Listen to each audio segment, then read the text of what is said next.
curb smuggling and stem the erosion of tax revenue, thereby reducing the fiscal risk to the 2025 budget.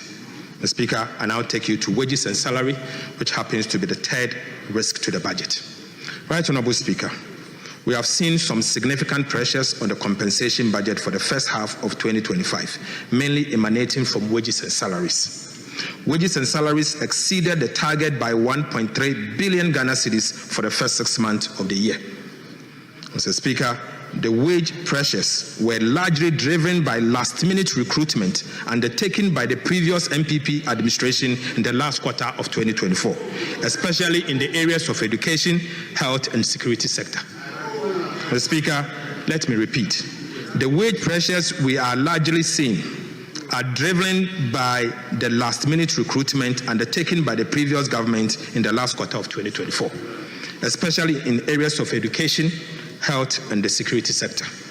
In addition, ad hoc reviews of conditions of service undertaken in previous years have distorted the single spine pay policy and further burdened the public wage.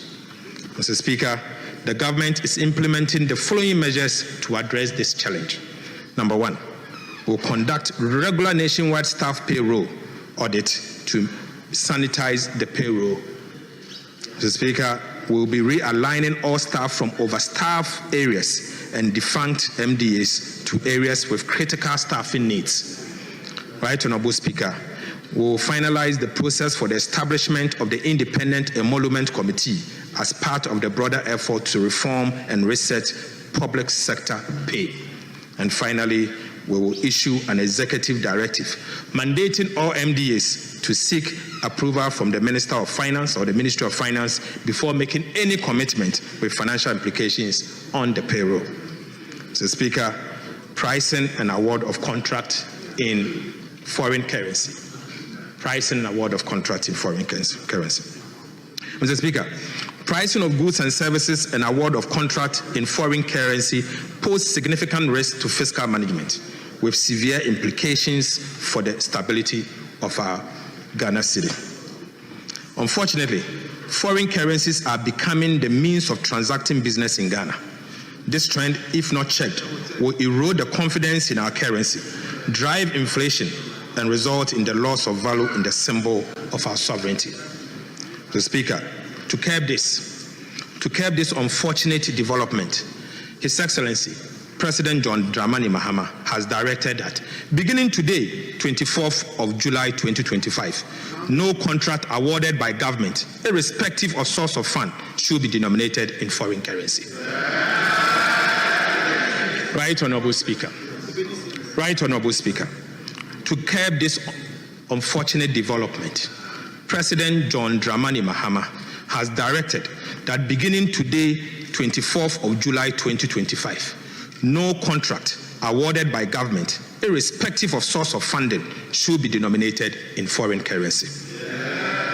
Mr. Speaker, we also want to use this opportunity to remind the public that per the Foreign Exchange Act 2006, Act 723, companies, institutions, and individuals are prohibited from pricing, advertising, receipting, or making payment for goods and services in foreign currencies in Ghana without prior written approval from the Bank of Ghana. Right Honourable Speaker, I will take you to key policy initiatives. Mr. Speaker, I now present updates on key policy initiatives outlined in the 2025 budget. Right Honourable Speaker, since its establishment in April 2025, the Ghana Gold Board has initiated reforms to licensing regime that governs the local gold trading sector and introduced new aggregation system to effectively mop up gold from artisanal small-scale mining sector across the country. These measures have already yielded tangible economic benefits within the short period of operation of the Ghana Gold Board. In the first half of 2025 alone, gold export from the small-scale sector stood at 51.5 tons with an export value of approximately $5 billion.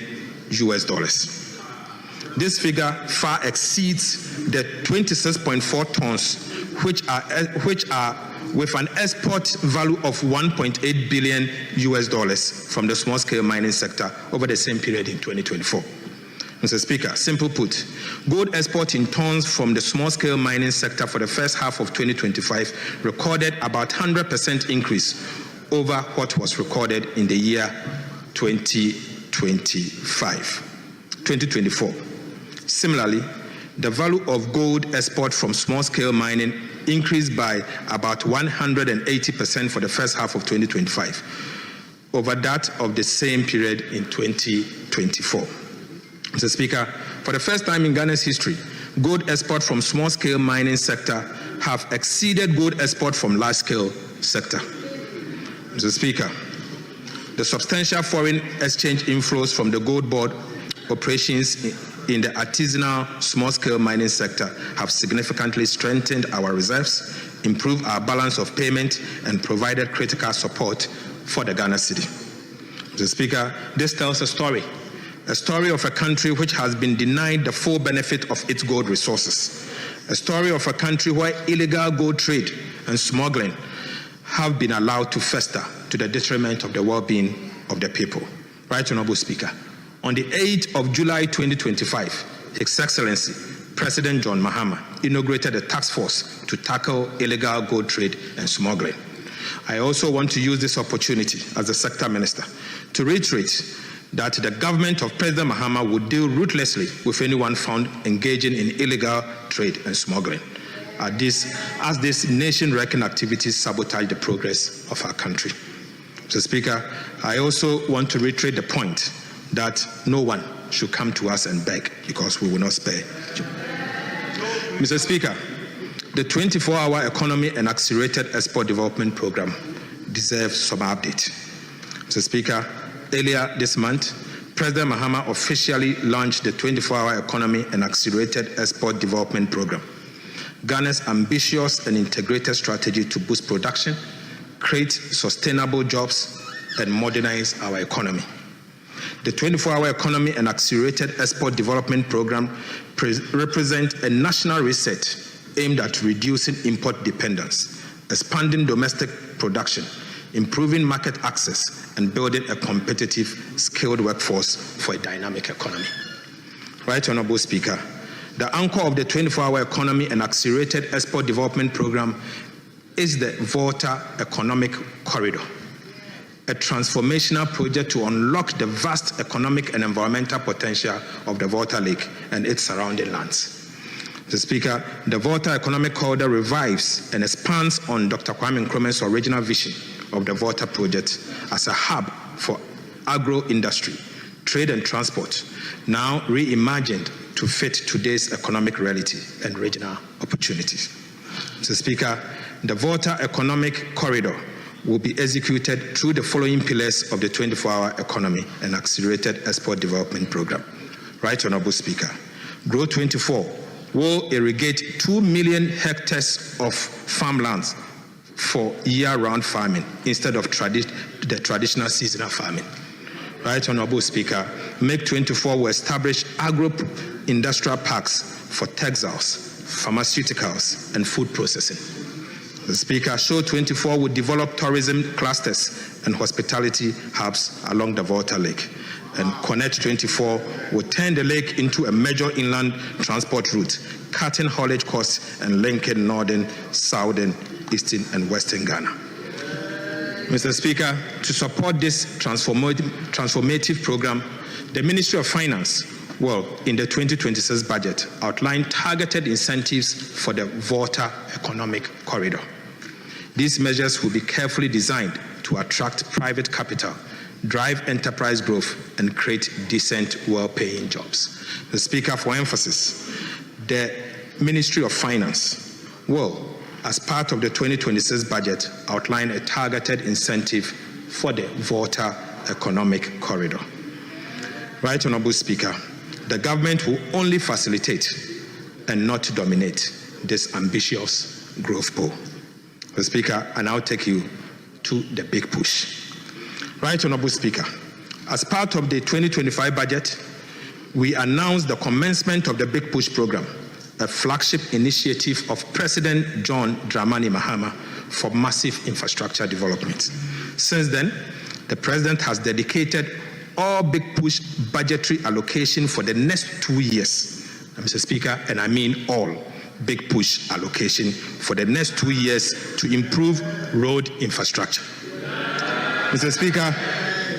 Speaker, you may recall that Parliament approved that all oil revenue and mineral royalties accrued to the budget were dedicated to the Big Push.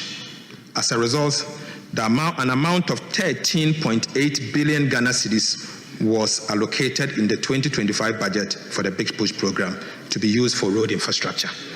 Mr. Speaker, the Minister for Roads and Highways has spent the last 6 months of his time in office touring the whole country to assess firsthand the state of our roads. Mr. Speaker, the Ministry of Roads and Highways has undertaken studies and prepared comprehensive engineering interventions and cost estimates for roads projects across the program.